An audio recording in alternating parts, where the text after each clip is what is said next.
إن الحمد لله نحمده ونستعينه ونستغفره ونعوذ بالله من شرور أنفسنا ومن سيئات أعمالنا من يهده الله فلا مضل له ومن يضلل فلا هادي له وأشهد أن لا إله إلا الله وحده لا شريك له وأشهد أن محمدا عبده ورسوله أما بعد يا أيها الذين آمنوا اتقوا الله حق تقاته ولا تموتن إلا وأنتم مسلمون يا أيها الناس اتقوا ربكم الذي خلقكم من نفس واحدة وخلق منها زوجها وبث منهما رجالا كثيرا ونساء واتقوا الله الذي تساءلون به والأرحام إن الله كان عليكم رقيبا يا أيها الذين آمنوا اتقوا الله وقولوا قولا سديدا يصلح لكم أعمالكم ويغفر لكم ذنوبكم ومن يطع الله ورسوله فقد فاز فوزا عظيما أما بعد فإن خير الحديث كتاب الله وخير الهدي هدي محمد صلى الله عليه وسلم وشر الأمور محدثاتها وكل محدثة بدعة وكل بدعة ضلالة وكل ضلالة في النار أما بعد رب اشرح لي صدري ويسر لي أمري واحلل عقدة من لساني يفقه قولي اللهم رب زدني علما ربي أعوذ بك من همزات الشياطين وأعوذ بك ربي أن يحضرون اللهم أصلح لي ديني الذي هو عصمة أمري وأصلح لي دنياي التي فيها معاشي وأصلح لي آخرية التي فيها معادي واجعل الحياة زادة لي في كل خير واجعل الموت راحة لي في كل شر اللهم لا سهل إلا ما جعلته سهلا وأنت تجعل سهلا إذا شئت. بے شک تمام تعریف اکیلے اللہ وحدہ لا شریک کے لیے سزاوار ہے. ہم اس کی حمد بیان کرتے ہیں، مجھ سے مدد طلب کرتے ہیں، مجھ سے توبہ کرتے ہیں، مجھ سے مغفرت طلب کرتے ہیں. ہم اللہ رب العالمین کی ایسی حمد بیان کرتے ہیں جو مکمل، مسلسل، موسلادھار ہو، اور اس کی عقیبات دیگر نازل ہونے والی نعمتوں کا شکر ادا کرتے ہیں، ایسا شکر جس میں مسلسل اضافہ ہوتا رہے. اور بے پناہ درود و سلام اللہ کے نبی صلی اللہ علیہ وسلم اور آپ کے اصحاب پر. اللہم صلی علی محمد وعلی آل محمد کما صلیت علی ابراہیم وعلی آل ابراہیم انک حمید مجید. اللہم بارک علی محمد وعلی آل محمد کما بارکت علی ابراہیم وعلی آل ابراہیم انک حمید مجید. یا ایہا الذین آمنوا کونوا قوامین بالقسط شہداء للہ ولو علی انفسکم او الوالدین والاقربین. اے اہل ایمان، تم اللہ تعالیٰ کے لیے انصاف کے ساتھ گواہی دینے والے بن جاؤ. معاملہ اگر تمہارا اپنے خلاف ہو، اپنے اہل و عیال، دوست احباب کے خلاف ہو، یا اپنے والدین کے خلاف ہو. قل یا اہل الکتاب لا تغلوا فی دینکم غیر الحق ولا تتبعوا اہواء قوم قد ضلوا من قبل وَأَذَلُّوا كَثِيرًا وَذَلُّوا عَنْ سَوَاءِ السَّبِيلِ.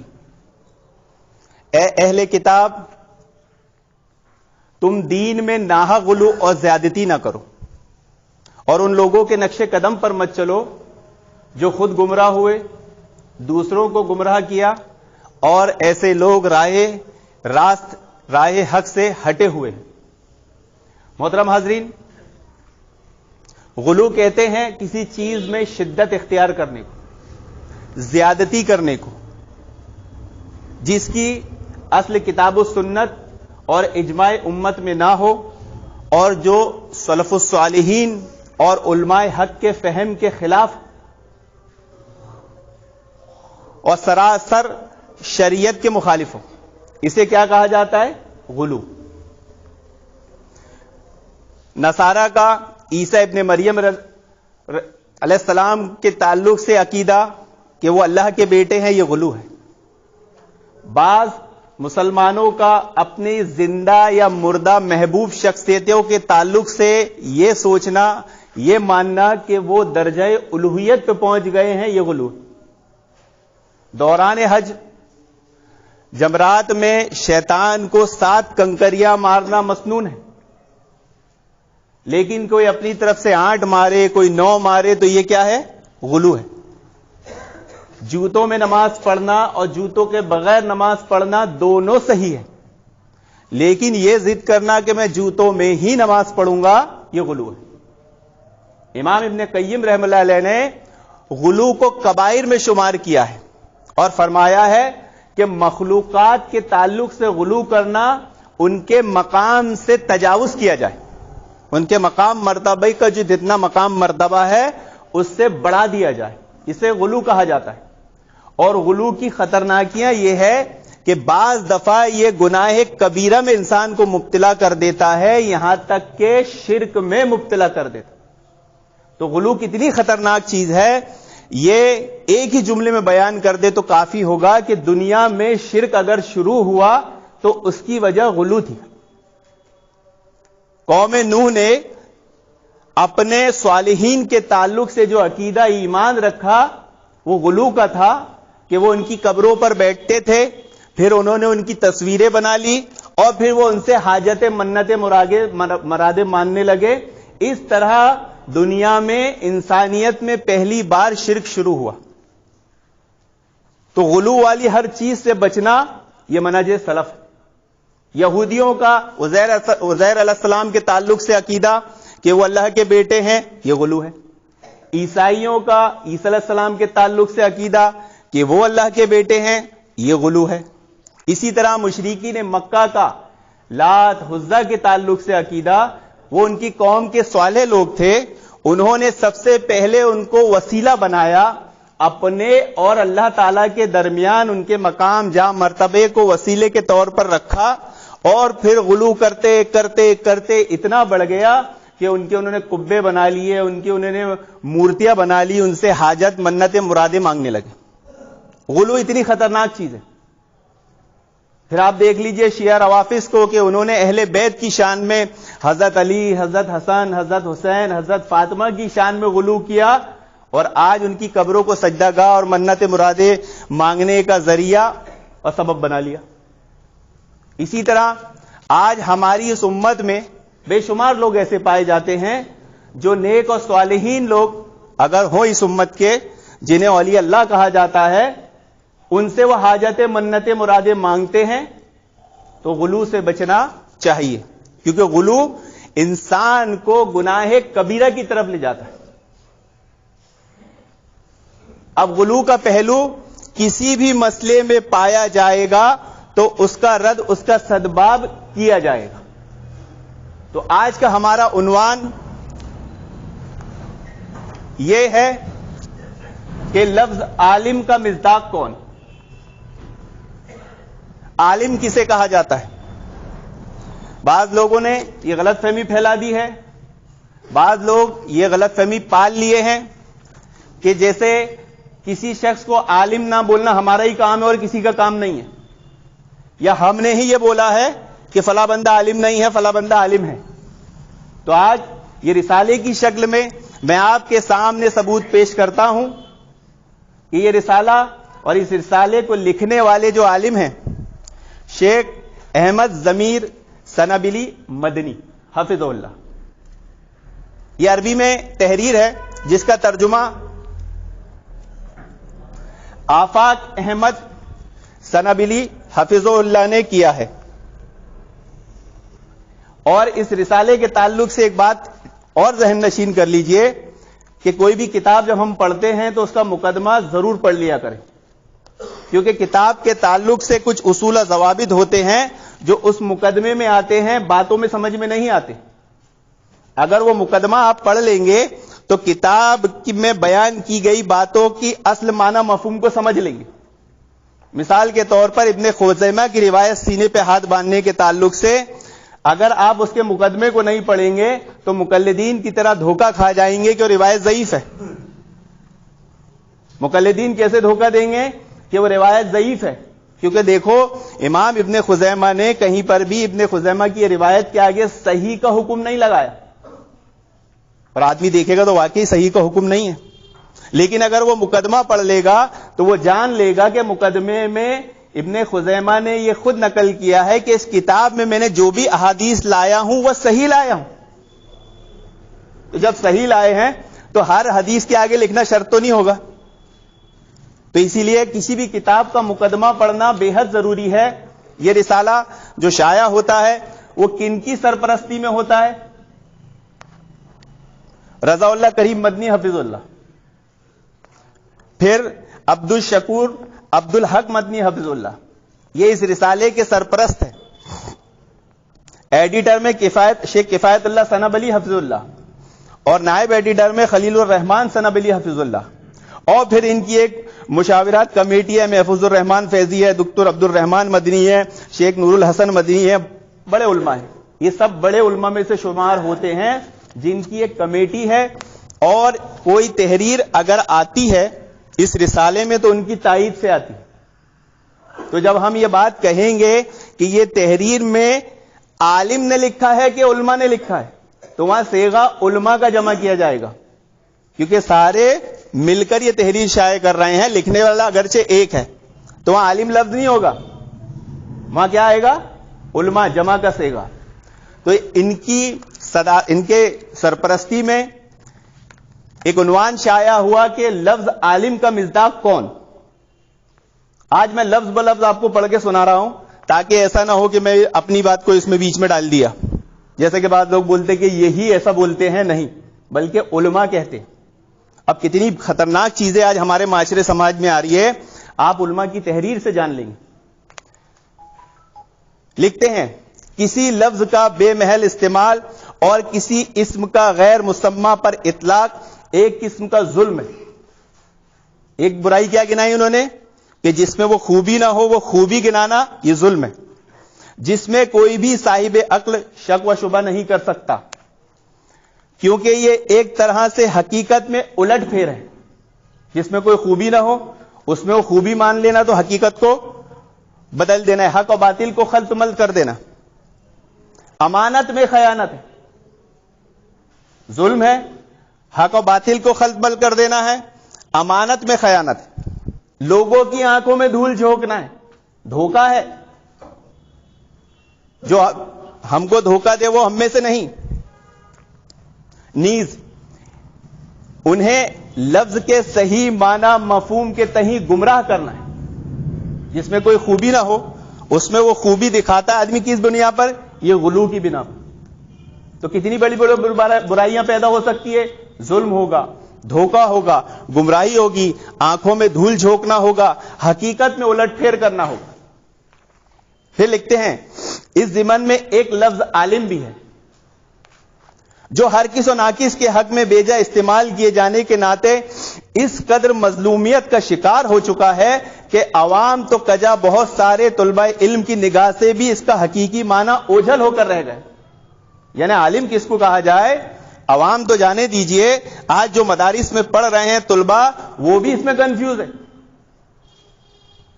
اس کا ایسا بیجا استعمال کیا جا رہا ہے غیر ضروری. چنانچہ اس کا اطلاق ہر اس شخص پر کیا جانے لگا جو کسی مدرسے کا فارغ التحصیل ہو یا شرعی علوم میں شدبد ہو یا اس کے پاس شرعی علوم کی کوئی سند ڈگری ہو یا اس نے گنے چند مسائل کا درسہ کیا ہو یا دینی موضوعات پر اس کی کچھ تقریریں ہو یا اس نے اپنی مادری زبان میں عامت الناس کے لیے علماء کے چند فتاوے نقل کر دیے ہوں، اگرچہ وہ ان فتووں کی حقیقت تک پہنچنے سے قاصر ہے. کسی مدرسے میں دینیات کا استاد ہو یا دعوت و تبلیغ کے میدان سے منسلک ہو، اگرچہ اس کا پورا انحصار علماء کے افکار و استنباط پر ہو، ہر چھوٹے بڑے مسئلے میں ان کی تحقیقات کا محتاج ہو، ہنوز اس کے اندر اتنی صلاحیت ہی پیدا نہیں ہوئی کہ اس سے وہ اعلی مقام کا اہل قرار دیا جا سکے. کیا بتا رہے ہیں کہ جو مدرسے سے فارغ ہو جائے یا کسی کے پاس کوئی سند ڈگری ہو یا کوئی دعوت تبلیغ کا کام کرتا ہو یا کسی استاد کے پاس بیٹھ کے تھوڑا بہت سیکھ لیا ہو یا ان کے فتاوے ان کی تحریروں کو ہو بہو نقل کر کے بیان کر دیا گیا ہو, ان سب پر عالم لفظ کا اطلاق کیا جانے لگا ہے. کوئی دعوت کا کام کرو اس کو عالم بنا دے رہے, یہ بھی غلو ہے. کوئی طالب علم ہے اس کو بھی یہ عالم بنا دے رہے ہیں, یہ بھی غلو ہے. بلکہ بسا اوقات کسی مشہور مقبول عالم کی لکھی ہوئی کسی تحریر کی تخلیص کر کے یا کسی موضوع پر متفرق علمی مواد کو یکجا کر کے بعض حضرات اس خوش فہمی کا شکار ہو جاتے ہیں کہ اب وہ اس مقام تک پہنچ چکے ہیں کہ انہیں طبقہ علماء میں شمار کیا جائے. تھوڑا سا دعوت کا کام کر لیے, کسی مدرسے سے فارغ ہو گئے, کسی سے کوئی سند لے لیے یا اس لائق بن گئے کہ علماء کی تحریریں پڑھ کر لوگوں کے سامنے کچھ تحریریں لکھ دیے جائے یا فتوے نقل کر دیے جائیں, وہ آدمی سمجھنے لگتا میں عالم ہوں, یا ہم سمجھنے لگتے ہیں وہ عالم ہے. کیا لکھتے ہیں شیخ؟ واقعتاً یہ افسوسناک تکلیف دہ صورتحال ہے جس سے بڑی ہی حکمت عملی اور سوجھ بوجھ کے ساتھ نمٹنے کی ضرورت ہے. کہیں ایسا نہ ہو کہ اس کے شرور اور فتن غالب آ جائیں اور پھر لوگوں کی اصلاح دشوار ہو جائے. یعنی کتنی خطرناکیاں گنا رہے ہیں کہ آگے جا کے یہ کتنی بڑی برائی بن جائے گی کہ اگر اس پر روک ٹوک نہیں کی گئی, اس سے لوگوں کو باز نہیں رکھا گیا, تو یہ ایک بہت بڑا فتنہ بن سکتی ہے اور بنی گئی ہے. آج تو عالم ہونا لوگوں کو تانا دینا ہے, فلاں عالم ہے فلاں عالم نہیں ہے. یہ صرف بغض, جلن, حسد, کینہ, کپٹ اور سامنے والے کو حقیر سمجھنے کے لیے استعمال کیا جانے لگا ہے. اس لیے علماء ان برائیوں پر نظر رکھتے ہیں اور ان کا سدبات بھی کرتے ہیں, کیونکہ یہ چیز سے غلو اسٹارٹ ہوگا. ابھی غلو ہوا نہیں ہے, ابھی غلو شروع ہوگا. آگے فرماتے ہیں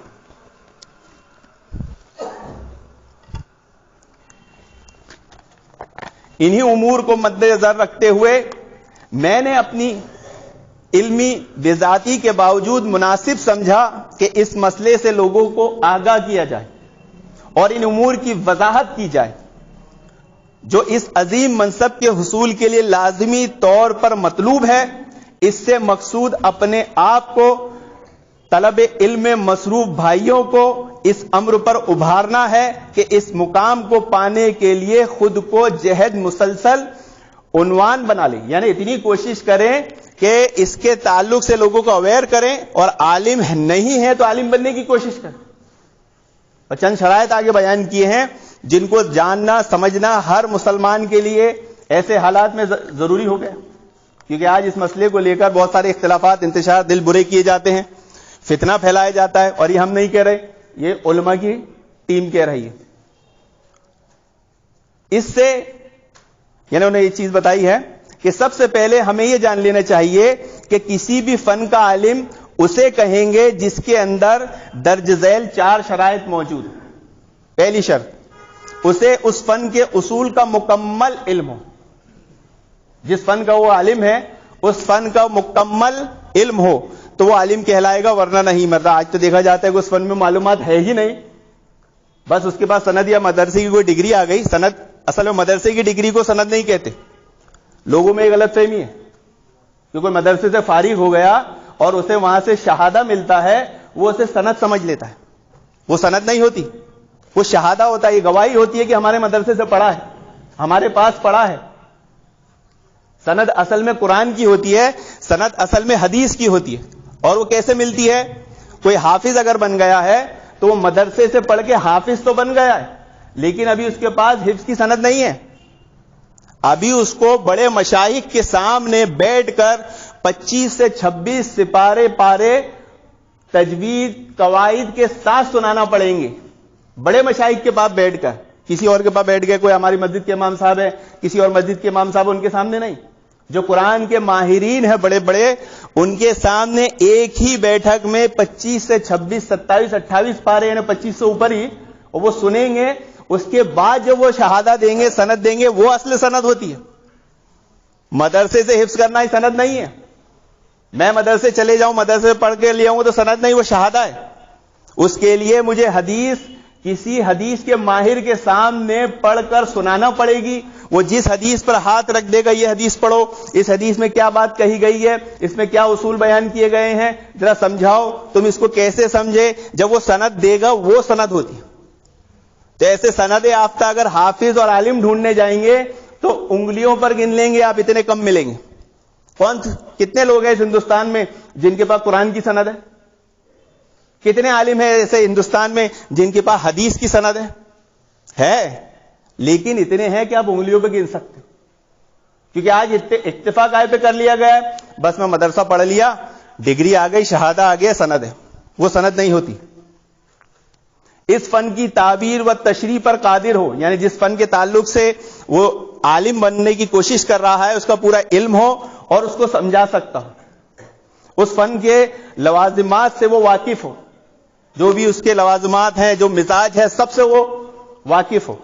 اس فن کے لوازمات سے وہ واقف ہو. اس فن پر کیے جانے والے اعتراضات اور اشکالات کو دور کرنے پر قدرت رکھ. یہ 4 کوالٹیاں جس میں پائی جائے گی, جسی بھی علم کا وہ عالم بننا چاہ رہا ہے تب اس کو عالم کہا جائے گا, ورنہ عالم نہیں کہا جائے گا.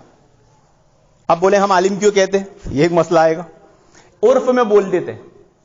عرف میں کچھ چیزیں ہوتی ہے جو ہم بول دیتے ہیں روزمرہ کی زندگی میں, اس کو لوگ دلیل بنا لیتے ہیں. ایک بچہ طالب علم مدرسہ پڑھنے گیا تو ہم کیا بولتے ہیں, عالم بننے گیا. اب وہ عالم بننے گیا بولتے ہیں, لیکن بولتے بولتے عالم ہو گیا. یہ عرف ہے, وہ عالم نہیں ہوتا. وہ مدرسے سے پڑھ کے آئے, اس بات کی گواہی ہوتی ہے. مثال کے طور پر جب ہم ٹرین میں رہتے ہیں تو چائے بیچنے والا کیا بولتا ہے, چائے بولو, چائے بولو, چائے بولو. تو آپ چائے بولتے ہو, چائے لے لیتے ہو. اس سے مراد اس کی کیا ہوتی ہے, چائے لے لو. تو اگر ہم کسی کو بولتے ہیں کہ یہ عالم ہو گیا تو اس سے مراد یہ نہیں کہ وہ حقیقی عالم ہو گیا ہے, اس سے مراد یہ ہوتی ہے کہ ہاں یہ مدرسے سے فارغ ہے. علامہ شاطبی رحم اللہ علیہ لکھتے ہیں, کوئی شخص کسی فن کا عالم اس وقت کہا جائے گا جب اس کے یہاں یہ شرائط پائی جائے. یہ 4 شرائط بیان ہوئی ہے. وہ شخص اس علم کے اصول سے واقف ہو, اس فن میں اپنے مقصود کو بحسن خوبی بیان کرنے کا ملکہ رکھتا. دیکھیے بہت بڑی بات ہے کہ جو چیز اس نے سیکھا ہے اس کو بہت اچھے انداز میں بیان کرنے کی خوبی اس میں. لوگ سیکھ تو لیتے ہیں لیکن بیان نہیں کر پاتے, سمجھ ہی نہیں پاتے, تو بیان کیا کریں گے. یعنی اس میں کوالٹی ہونا چاہیے. اس کے لوازمات کو بھی جانتا ہو اور اس فن پر وارد ہونے والے شبہات و اعتراضات کے ازالے پر بھی قادر ہو. آج لوگ عالم بن جاتے ہیں, جسے ہم عالم کہتے, بنتے تو نہیں ہیں, لیکن صحابہ اکرام پر کوئی اعتراض آ جائے جواب نہیں بنتا. صحابہ اکرام کے تعلق سے عقائد نہیں معلوم, صحابہ اکرام کے مقام و مرتبے کی کیا ہے نہیں معلوم, یہاں تک کہ ایمان کی حقیقت, ایمان کی تعریف سے بھی محروم. تو یہ ایک بہت بڑی برائی جو ہمارے معاشرے سماج میں بن رہی ہے, وہ یہ ہے کہ غیر عالم کو عالم کہنا. اور سب یہ نہیں بلکہ کسی کو گرانے کے لیے عالم کہنا. یہ اس لیے نہیں کہا جاتا بلکہ اس لیے کہا جاتا ہے کہ کسی اور کے مقام و مرتبے کو کم کرنے کے لیے, ارے وہ عالم ہے, یہ عالم نہیں ہے. یہ غلو کی شروعات ہے, بہت خطرناک برائی ہے. اس کے پاس قرآن کا اتنا علم ہو جس کے ذریعے وہ اس کے اندر موجود شرعی احکام کا محکم, متشابہ, عموم, خصوص, مجمل, مفسر اور ناسخ منسوخ کا صحیح طور پر علم رکھتا ہو. اس کو آسان سے الفاظ میں جو بات بیان کی جائے گی وہ انشاءاللہ آگے امام حنبل کے قول میں آئے گی, جس سے آپ ایک جملے میں بات کو سمجھ لیں گے. نمبر 2, سنت رسول یعنی آپ صلی اللہ علیہ وسلم سے ثابت اقوال و افعال کی معرفت اسے حاصل ہو. اتنا حدیث کے مطلق یہ جانکاری ہو کہ کون سی حدیث احاد کی قبیل سے ہے, کون سی حدیث متواتر ہے, کون سی صحیح ہے, کون سی ضعیف. ان احادیث میں سے کون سی احادیث علل اطلاق وارد ہوئی ہے اور کون سی احادیث کسی سبب کی بنیاد پہ وارد ہوئی. اس بات کی وضاحت بھی امام حنبل کے قول میں آپ آگے جان لیں گے. سلف کے اجماع و اختلاف کے متعلق اس کے اقوال سے واقف ہو تاکہ اجماع میں ان کی پیروی کر سکے اور اختلاف کے وقت اجتہاد کر سکے. یہ مسئلے کو سمجھنا ضروری ہے محترم حاضرین. اجماع اجماع کسے کہتے ہیں؟ دیکھیے اجماع کے تعلق سے ایک بہت بڑا دھوکہ دیا جاتا ہے مقلدین کی طرف سے. وہ بیچاروں کے بعد جب کوئی عمل وہ کرتے ہیں اور ان سے اس کی دلیل مانگی جاتی ہے, کتاب و سنت ان کے پاس نہیں ہوتا, وہ فوراً ایک جھانسا دیتے ہیں اجماع ہے. اب ایک عامی کے سامنے جس نے کتاب و سنت کا بھی دیکھا نہیں وہ تو ڈر جاتا ہے اجماع کا نام سن کے. تو اجماع کی دو قسمیں ہوتی ہیں. کتنی؟ دو. ایک اجماع وہ ہوتا ہے جو شرعی اجماع جس پہ امت متفق ہے, اسے بھی اجماع کہا جاتا ہے. اور ایک اجماع کا لفظ وہاں بولا جاتا ہے جہاں امت کے زیادہ علماء جمع ہو, جسے جمہور کہتے ہیں.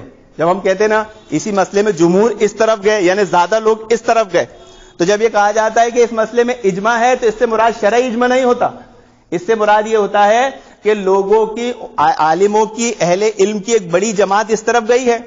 20 رکعت تراویح پر اجماع ہے بولتے نا, تو اس سے شرعی اجماع مراد نہیں ہے. اس سے مراد یہ ہے کہ زیادہ تر لوگوں نے 20 رکعت تراویح کو صحیح کہا ہے تو لوگ اسے شرعی اجماع سمجھ لیں. تو جب بھی اجماع کا لفظ آئے ہمارے ذہن میں دو بات ضرور آنا چاہیے کہ کیا یہ شرعی اجماع ہے یا یہ وہ اجماع ہے جس میں لوگوں کی اکثریت جمع ہے. اب سوال یہ آئے گا کہ جب زیادہ لوگوں کی اکثریت ادھر گئی ہے تو اس اجماع کا ہم انکار کیوں کر رہے ہیں؟ لوگوں کی اکثریت کتاب و سنت کے خلاف دلیل نہیں بن سکتی. ہم جب اجماع کا انکار کرتے ہیں تو اس سے مراد ہماری کتاب و سنت ہوتی ہے. ہمارے پاس حدیث ہے 8 رکعت کی, حدیث سے بڑھ کر اجماع نہیں ہوگا, کیونکہ اجماع ہونے کے لیے خود حدیث دلیل ہے. اجماع ہونے کے لیے خود حدیث دلیل ہے, نہ کہ اجماع کے لیے حدیث دلیل ہے. لیکن اجماع تو یہ حدیث کو اس پہ فٹ کر دو, نہیں, بلکہ حدیث پہ اجماع کو دیکھا جائے گا. تو جب حدیث ہمارے پاس ہے 8 رکعت کی تو اس کے بعد لوگوں کی اکثریت کو ہم نہیں مانیں گے, لوگوں کی اکثریت کو اس حدیث کو ماننا پڑے گا. اب بولیں گے اس زمانے میں ایسا ہوا, انہوں نے کیا, ان کے حالات کو چھوڑ دیجئے. اللہ تعالیٰ ان کے تعلق سے آپ سے کچھ نہیں پوچھنے والا. اللہ تعالیٰ کس کے تعلق سے پوچھے گا؟ آپ نے جو علم حاصل کیا تھا, آپ کو جتنا علم ملا, آپ نے اس پہ کتنا عمل کیا.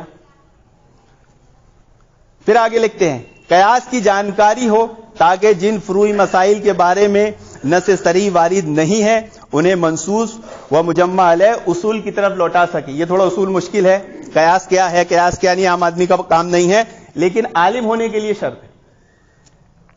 اور ایک انسان ان اصولوں کو جاننے کا کما حقہ اہل اسی وقت ہو سکتا ہے جب وہ عربی علوم, نحو, صرف, بلاغہ, اصول فقہ, مصطلح الحدیث کا مطلوبہ علم حاصل کر لے. یعنی ساری کوالٹیاں جب اس میں آتی ہے تو وہ کیا ہوتا ہے؟ عالم بنے گا. نحو کا علم ہو, صرف کا علم ہو, وغیرہ وغیرہ.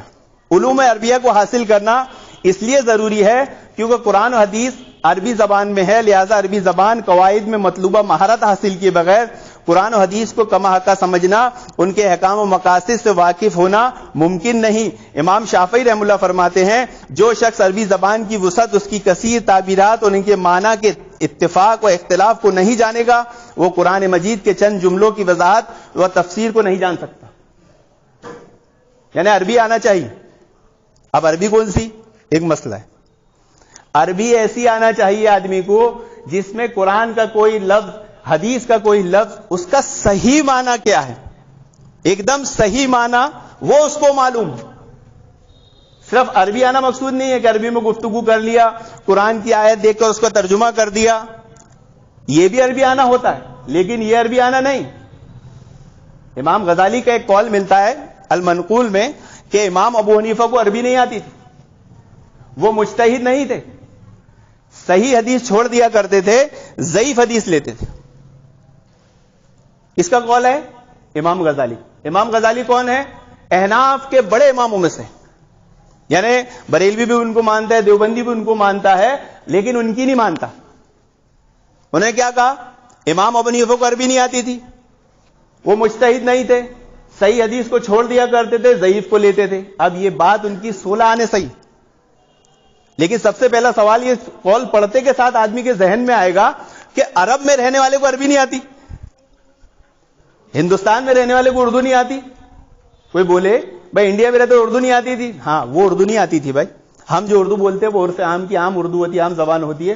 تو عرب میں رہنے والے بھی سب عربی بولتے ہیں, لیکن وہ ایسی عربی نہیں ہوتی کہ قرآن کے جو معنی مفہوم ہے ان کو صحیح طور پہ سمجھ لیں. کیونکہ آگے جو بات کہی گئی ہے کہ صحیح حدیث کو چھوڑتے تھے, ضعیف کو لے لیا کرتے تھے. آپ دیکھ لو احناف کے سارے مسائل ضعیف حدیث پہ, صحیح حدیث ان کے سامنے پیش کرو انکار کر دیتے ہیں. اب عربی نہیں آتی تھی, اس کو کیسے ثابت کیا جائے؟ کیونکہ یہ عقیدے کا مسئلہ ہے. امام سے سب کو محبت ہوتی ہے, آدمی سنے گا سب سے پہلے برا مانے گا, لیکن جب علمی بحث کرے گا وہاں وہ مجبور ہے. احناف سے پوچھا جائے کہ تم نماز پڑھتے ہو, جس سلام والے تشہد میں تم بیٹھتے ہو اور اپنی دونوں ٹانگوں پر بیٹھتے ہو, وہاں عورتوں کی نماز آدمیوں کی نماز میں فرق ہے. عورتیں جب بیٹھتی ہے دونوں ٹانگیں بچھا کر سیرین زمین پر رکھتی ہے اور پاؤں کو کھڑا کر کے ایک پاؤں اس میں سے نکالتی ہے, چاہے وہ 2 رکعت کا سلام ہو, چاہے 3 رکعت کا سلام ہو, چاہے 4 رکعت کا. ہم بھی ایسا ہی کرتے ہیں, ہمارے یہاں فرق نہیں, ان کے یہاں فرق ہے. ان کے یہاں مرد حضرات دونوں ٹانگوں پر بیٹھتے ہیں. تو ان سے پوچھا جائے بھائی کتاب و سنت کی کوئی ایسی دلیل دو جس میں دونوں ٹانگوں پر بیٹھنے کی عربی ہو. حدیث میں کیا لفظ ہے؟ فراش. صحیح مسلم کی حدیث میں حضرت عائشہ کی روایت میں ہے فراش لفظ. فراش لفظ کا معنی ہوتا ہے ٹانگوں کو بچھانا, بیٹھنا نہیں ہوتا. ہم ٹانگوں کو بچھاتے ہیں اور دوسری حدیث سے استدلال کر کے سیرین کو زمین پر رکھتے ہیں, لیکن احناف کیا کرتے ہیں؟ دونوں ٹانگوں پر بیٹھ جاتے. تو معلوم کیا ہوا کہ امام ابو حنیفہ سے لے کے آج تک ان کے کسی آدمی کو عربی آتی ہی نہیں ہے. اس لیے مقلد کو کبھی عالم نہیں کہا جاتا. ایک اصول کیا ہے؟ مقلد عالم نہیں ہوتا. جو آدمی یہ اقرار کر لے میں مقلد ہوں وہ عالم نہیں. عالم کس کو کہا جائے گا؟ جو تقلید نہیں کرتا اور جس میں یہ شروط پائی جائے. امام الحرمین فرماتے ہیں جوینی رحم اللہ علیہ کہ شریعت محمدیہ کے ماخذ و سرچشمہ کتاب و سنت صحابہ اکرام کے آثار واقعات احکام میں ان کے فیصلے اور یہ سب فصیح ترین زبان عمدہ ترین پیراہن میں بیان ہے. عربی زبان میں درک حاصل کرنا ضروری ہے, یعنی اس کو سیکھنا ضروری ہے. عربی زبان بذات خود دین کا حصہ ہے, لہذا عربی زبان کو جاننا واجب ہے کیونکہ کتاب و سنت کا سمجھنا فرض ہے, اور کتاب و سنت کو عربی زبان کے بغیر نہیں سمجھا جا سکتا. لہذا جس کے بغیر واجب کی ادائیگی نہ ہو تو وہ واجب بھی واجب ہو جاتا ہے. اور عربی زبان میں کچھ سیکھنا واجب عینی یعنی ہر شخص پر واجب ہے, اور کچھ فرض کفایہ ہے. یعنی عربی کے تعلق سے 2 ہے, ایک فرض کفایہ ایک فرض عین. واجب عینی یعنی فرض عین کیا ہے؟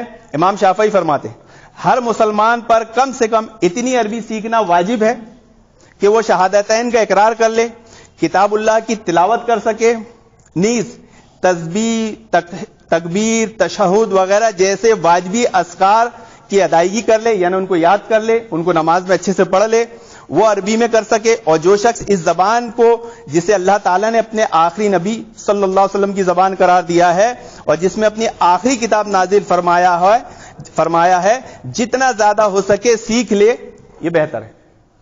یعنی ہم سب پر اتنی عربی یاد آنا ضروری ہے کہ ہم قرآن دیکھ کر پڑھ سکیں. دعاؤں کو نماز میں جو چیزیں ہم پڑھتے ہیں وہ ہم کو آنا چاہیے, سب پر فرض ہے. کوئی آدمی اس فرض سے باہر نہیں ہے. ایک ہوتا ہے فرض عین جو سب کے لیے ہوتا ہے, اور ایک ہوتا ہے فرض کفایہ جو کچھ لوگوں کے لیے ہوتا ہے. واجبی عینی کے بعد فرض کفایہ کی طرف آتے ہیں جس کا یہاں بیان کرنا اصل مقصود ہے کیونکہ بات عالم کی چل رہی ہے, اور وہ یہ کہ انسان کو عربی زبان میں اتنا درک حاصل ہو کہ وہ کلام عرب اور ان کے طریقے استعمال کو بآسانی سمجھ سکتا ہو, اور ان کے کلام میں صریح و ظاہر حقیقت و مجاز عام و خاص منطوق و مفہوم کے مابین تمیز کر سکے. الغرض یہ کہ اس کے اندر عربی زبان میں اتنا ملکہ پیدا ہو جائے کہ کتاب اللہ سنت رسول اللہ ائمہ کے کلام کو سمجھنے میں اس کے فہم پر اعتماد کیا جاتا ہے. دیکھیے یہاں ایک چیز کو اور سمجھیے کہ عربی ایسی آنا چاہیے کہ ان الفاظوں کو صحیح معنی مفہوم سمجھ لے, لیکن اتنی بھی عربی آنا چاہیے کہ کسی امام نے کوئی بات کہی ہے تو اس کا صحیح معنی مفہوم کیا ہے, اتنی بھی عربی سمجھنا چاہیے. جو تو امام صاحب کچھ اور بات بیان فرما رہے ہیں اور ہم کچھ اور کر رہے ہیں, مقلدین کچھ اور کر رہے ہیں. تو سب سے مشکل کام اگر دین میں کوئی چیز ہے تو وہ ائمہ کے اقوال کو سمجھنا ہے. کتاب و سنت سمجھنا آسان ہے, اس کے مقابلے میں فقہ کے مقابلے میں کتاب و سنت سمجھنا آسان ہے, دین و دوسرے دین آسان ہے, لیکن ائمہ کے اقوال کو سمجھنا بے حد مشکل ہے. اور اسی میں امت نے بہت دھوکے کھائی ہے. 20 رکعت تراویح 8 رکعت تراویح کا جھگڑا بہت بڑی دلیل ہے ہمارے لیے کہ یہاں ائمہ کے اقوال کیا ہیں، یہاں صحیح مفہوم نہیں سمجھتے لوگ. سنت 8 رکعت ہے، اللہ کے نبی صحابہ اکرام نے 8 پڑھی. پھر امام شافعی فرماتے ہیں مدینہ والے 39 رکعت پڑھتے تھے، مکہ والے 20 پڑھتے تھے، میں نے 20 کو پسند کیا. تو لوگ کیا سمجھتے، دیکھو 20 دلیل بن گئے. یہاں ائمہ کے اقوال کو نہیں سمجھا آدمی. یہاں پر کہیں پر بھی یہ بتانا مقصود نہیں ہے کہ 8 رکعت سنت نہیں ہے، بلکہ یہاں صرف اتنا بتایا گیا ہے کہ مکہ والے کتنی پڑھتے تھے 39، اور مدینہ والے کتنی پڑھتے تھے، مدینہ والے 39، مکہ والے کتنی پڑھتے تھے 20. تو میں نے 20 کو پسند کیا. تو زیادہ کے مقابلے میں اگر کم کو پسند کیا جا سکتا ہے تو 20 کے مقابلے میں 8 کو کیوں نہیں پسند کیا جا سکتا؟ کیونکہ 8 تو سنت ہے. سنت سے بڑی کوئی چیز ہو سکتی ہے؟ تو یہاں امام صاحب کو یہ بات نہیں بولے کہ 8 کے مقابلے میں ہے، لیکن قول کو نہیں سمجھنے کی وجہ سے لوگ 8 اور 20 کا مقابلہ کرا دیتے ہیں. 8 اور 20 کا کوئی مقابلہ ہے ہی نہیں، اور کبھی 8 اور 20 کا مقابلہ ہو ہی نہیں سکتا، کیونکہ کوئی بھی ایمان والا اللہ کے نبی کی سنت کے مقابلے میں کسی امتی کی سنت کو رکھ ہی نہیں سکتا، اس کے ایمان کے لالے پڑ جائیں گے. تو امام کے قول کو سمجھنا یہ سب سے بڑی فقاہت ہوتی ہے. عربی آ گئی، قرآن پڑھ لیا، قرآن کا ترجمہ کر لیا، حدیث آ گئی، حدیث کا ترجمہ کر لیا، لیکن امام کے قول کو نہیں سمجھا، اتنی ٹھوکریں کھائے گا، اتنی ٹھوکریں کھائے گا کہ پھر وہ تقلیدی مذہب ایک نہیں سینکڑوں بن جائیں گے. اور وہی ہوا ہے. تاہم ماہرین کے زبان کے رتبے کو پہچاننا یا پوری عربی زبان کا احاطہ اس طرح علم نو کی باریکیوں، گہرائیوں، واقفیت شرط نہیں بلکہ مقاصد کلام کا ادراک ضروری ہے. عربی زبان میں اتنی بھی باریکی بینی اور شرط نہیں ہے کہ وہ علامہ عرب بن جائے، یعنی اتنی عربی آئے، کتاب و سنت کو صحیح طور پہ سمجھ لے، ائمہ کے اقوال کو صحیح طور پہ سمجھ لے، علامہ بننا شرط نہیں ہے. پھر آگے اس کے بعد اصول فقہ کا علم اس لیے ضروری ہے کیونکہ اس کے ذریعے دلائل کی روشنی میں بالکل ٹھیک شرعی احکامات کے استنباط کا ملکہ حاصل ہوتا. یہ وہی بات جو میں نے ابھی سمجھایا کہ فقہ کی باتوں کو، ائمہ کے مختلف اقوال کو جمع کر کے اس کا صحیح معنی مفہوم سمجھنا، یہ کسی عالم کی سب سے بڑی صلاحیت ہوتی ہے. اور یہیں سب سے زیادہ ٹھوکریں لگی، اور یہیں لوگوں نے سب سے زیادہ ٹھوکریں کھائے، اور یہیں سے سب سے زیادہ اختلافات شروع ہوئے، اور یہیں سے فقہی مذہب بنے. کیونکہ کوئی وہاں قیاس کر رہا ہے، کوئی استنباط کر رہا ہے، کوئی استدلال کر رہا ہے، کوئی اجتہاد کر رہا ہے کہ اس کا کیا قول ہے. اور اتنے قول ہے کہ آدمی قول دیکھ کر ہی سو جائے. ہمارے سامنے تو اقوال جمع کر دے تو دیکھ کے نیند آ جائے، پڑھنا تو بہت دور کی بات. علامہ سمانی رحم اللہ فرماتے ہیں کہ اصول فقہ سے مراد فقہا کے نزدیک فقہ کا وہ طریقہ ہے جس کے اندر شرعی احکامات کا استنباط کیا جائے. صحیح اور ضعیف کو جاننے کے لیے مصطلح الحدیث کا جاننا ضروری ہے کیونکہ شرعی احکام میں ضعیف احادیث پر عمل جائز نہیں. اگر کسی کو صحیح، ضعیف، مقبول، معلول حدیث کی جانکاری نہیں ہوگی تو کوئی بعید نہیں کہ وہ ضعیف حدیث سے استدلال کر بیٹھے، پھر شریعت کی جانب ایسی چیزوں کی نسبت کر دے جو شریعت کا حصہ نہیں. لہذا ایک عالم دین کے لیے جاننا ضروری ہے کہ کون سی حدیث قابل حجت ہے اور کون سی حدیث قابل حجت نہیں. امام حنبل رحم اللہ فرماتے، پوری بات کا نچوڑ امام حنبل نے ایک جملے میں فرما دیا، اگر کسی عالم کے پاس صحیح اور ضعیف، ناسخ اور منسوخ احادیث کا علم نہیں تو اسے عالم نہیں کہا جائے گا. قرآن میں جتنی آیتیں ہیں، سورتیں ہیں، کون سی ناسخ ہے، منسوخ ہے، اس کو اس کا علم ہے. اور وہ جو حدیث بیان کرتا ہے، جس سے مسئلے استنباط کرتا ہے، جو مسئلے اس کے سامنے ہیں، اس کا صحیح ضعیف کا علم اس کو ہے کہ نہیں. اگر یہ چیزیں نہیں ہیں اسے عالم نہیں کہا جائے گا. وہ کہیں سے بھی پڑھ کے آ جائے، کس کے پاس بھی پڑھ کے آ جائے. آج سند متن سے تو کوئی حدیث ہی بیان نہیں کرتا، اور نہ ہم اس کو کبھی جاننے کی کوشش کرتے ہیں، اور نہ ہم اس کا کبھی مطالبہ کرتے ہیں، جبکہ اہل حدیث کی شان ہی حدیث کے ساتھ سند متن بیان کرنا. محدثین کی خصوصیت ہے. آپ جیسے ہی اہل حدیث ہونے کا دعویٰ کرتے ہو، آپ پر مقلدین سب سے بڑا اعتراض کرتے، اچھا تم محدثین کی جماعت ہو، یعنی صرف متن بیان نہیں کرتے ہو، متن کا علم نہیں رکھتے ہو، سند کا بھی علم رکھتے ہو. تو کتنے ایسے فارغین ہیں جب حدیث پڑھتے ہیں تو سند متن بیان کرتے ہیں اور ہم نے ان کو سنا ہو. تو جس کے بعد ناسخ منسوخ کا علم نہ ہو، صحیح ضعیف کا علم نہ ہو، وہ اسے عالم نہیں کہا جائے گا. اس کی کیا غلطی ہو سکتی ہے؟ کتابوں کا مراجعہ ہی کرنا پڑے گا، یعنی وہ جب صحیح ضعیف کا نہیں علم ہوگا تو کتابیں دیکھے گا. کتاب اللہ سنت رسول اللہ براہ راست استفادے کا اہل ہو گیا ہے، چنانچہ اب اسے چاہیے کہ وہ کتاب اللہ کی کثرت سے تلاوت کرے. دیکھیے بہت پیاری بات کہ جب عالم بن جائے تو عالم بننے کے بعد کیا ہے؟ کثرت سے تلاوت کرنا چاہیے. ورنہ عالم بن جاتا ہے تلاوت کو چھوڑ دیتا ہے. تلاوت صرف اتنی ہی کرتا ہے جتنے اس کو اپنا مقصد حاصل کرنا ہو. اگر نماز پڑھانا ہو تو اتنی کرے گا، اگر درس دینا ہے تو اتنی کرے گا، لیکن ہمیشہ اس کی زبان پہ قرآن نہیں رہے گا. جو عالم ہوگا اس کی زبان پہ ہمیشہ اللہ کا ذکر رہے گا، قرآن رہے گا. اس میں تدبر تفکر کا خوب اہتمام کرے، یعنی بار بار قرآن پڑھے تو سوچے، غور کرے کیا بات کہی جا رہی ہے کیا نہیں کہی جا رہی ہے. کتب احادیث کا مطالعہ کرے، احادیث کے معنی پر غور کرے، نیز ان کتابوں میں موجودہ علمی مسائل پر اس کی نظر ہو، یہاں تک کہ اسے اپنی اباحت اس بات کا غالب گمان ہو جائے کہ جب کبھی وہ کسی مسئلے میں غور کرے اور اس سے متعلق قرآن حدیث کے نصوص اپنے ذہن میں لائے تو اس مسئلے کے ظاہری دلائل کے ذہن میں حاضر ہو جائے اور اسے اشتباہ نہ ہو کہ کون سی دلیل کس لائق ہے، حجت ہے کہ نہیں ہے، کون سی دلیل لائق حجت نہیں ہے. اس طرح ناسخ منسوخ راجع مرجوح صحیح حدیث ضعیف حدیث کے درمیان میں اسے کوئی شک و شبہ نہ رہے. کوئی مسئلہ اس سے پوچھ لیا جائے تو مسئلہ کتاب و سنت سے بتاتے ٹائم وہ اس میں شک و شبہ کا اظہار نہ کرے کہ میں پوچھ کے بتاتا ہوں. جو کسی پوچھ کے بتاتا ہے اسے عالم نہیں کہا جائے گا.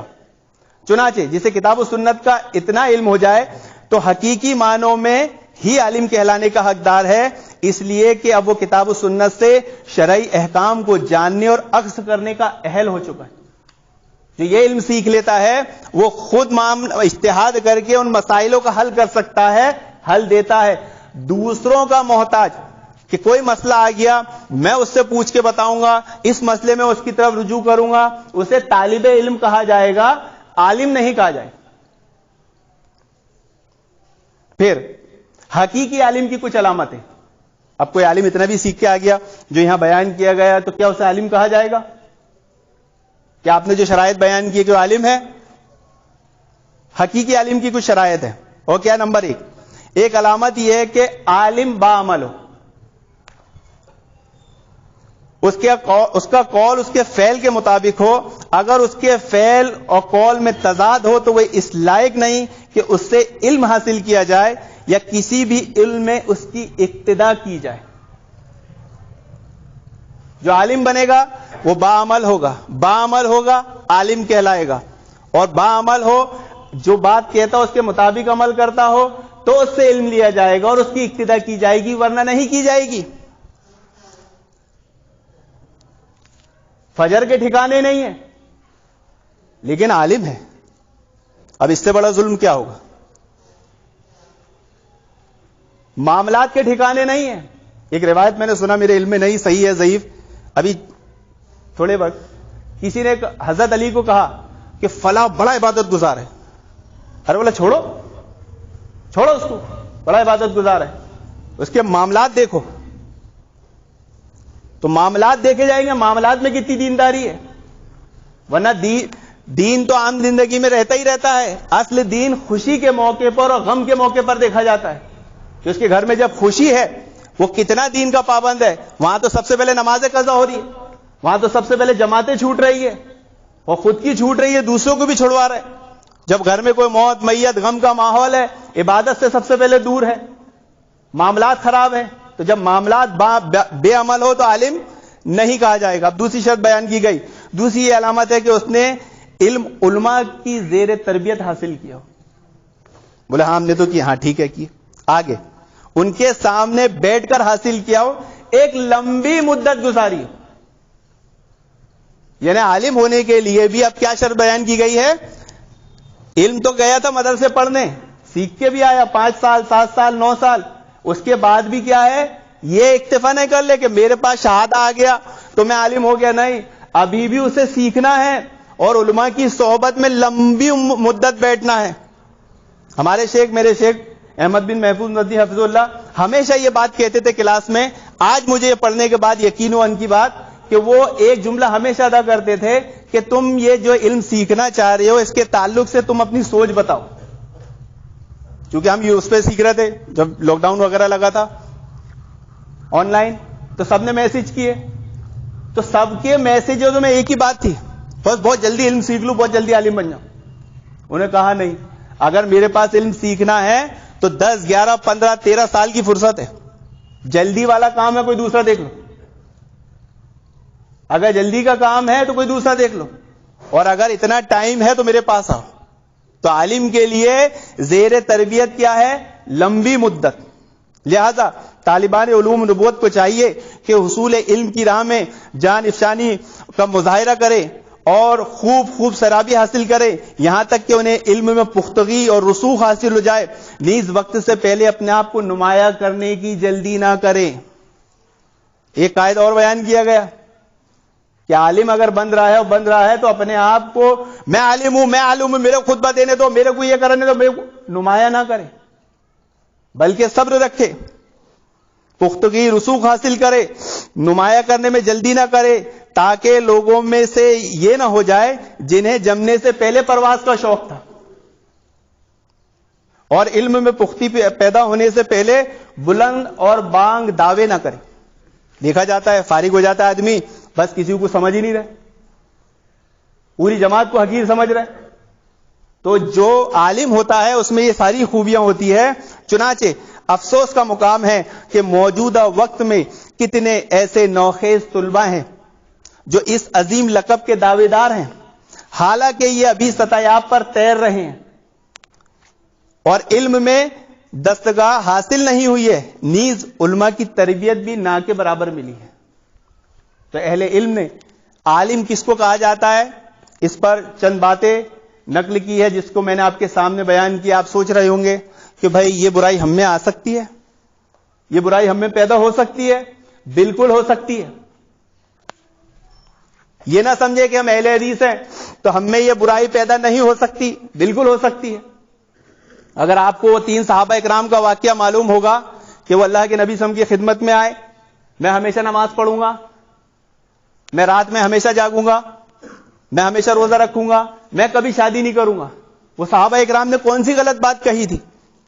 عبادت کا کتنا شوق تھا انہیں, اور ان کی نیتیں بھی درست تھی, اور وہ صحابی بھی تھے جن کے تعلق سے اللہ کے نبی صلی اللہ علیہ وسلم نے کیا فرمایا, اللہ تعالیٰ نے کیا فرمایا, یہ میرے صحابہ نے برا مت کہو, رضی اللہ عنہم ورضوان, اللہ تعالیٰ ان سے راضی.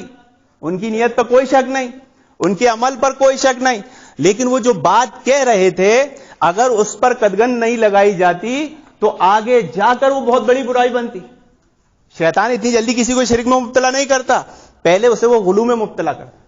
تو عبادت میں غلو کرنا چاہ رہے تھے, یعنی عبادت کا اتنا شوق کہ وہ اس کے لیے شادی نہیں کرنا چاہ رہے ہیں, عبادت کا اتنا شوق کہ ہمیشہ روزہ رکھوں گا, عبادت کا اتنا شوق کہ ہمیشہ نماز پڑھوں گا, کبھی سوؤں گا نہیں. اس چیز کو ان میں اتنا جذبہ تھا. اور آج ہم میں عبادت کا کتنا جذبہ محترمات ہے, ہم کتنا عبادت کے لیے کوششیں کرتے ہیں, ہمارے فرائض کے کیا حال ہے.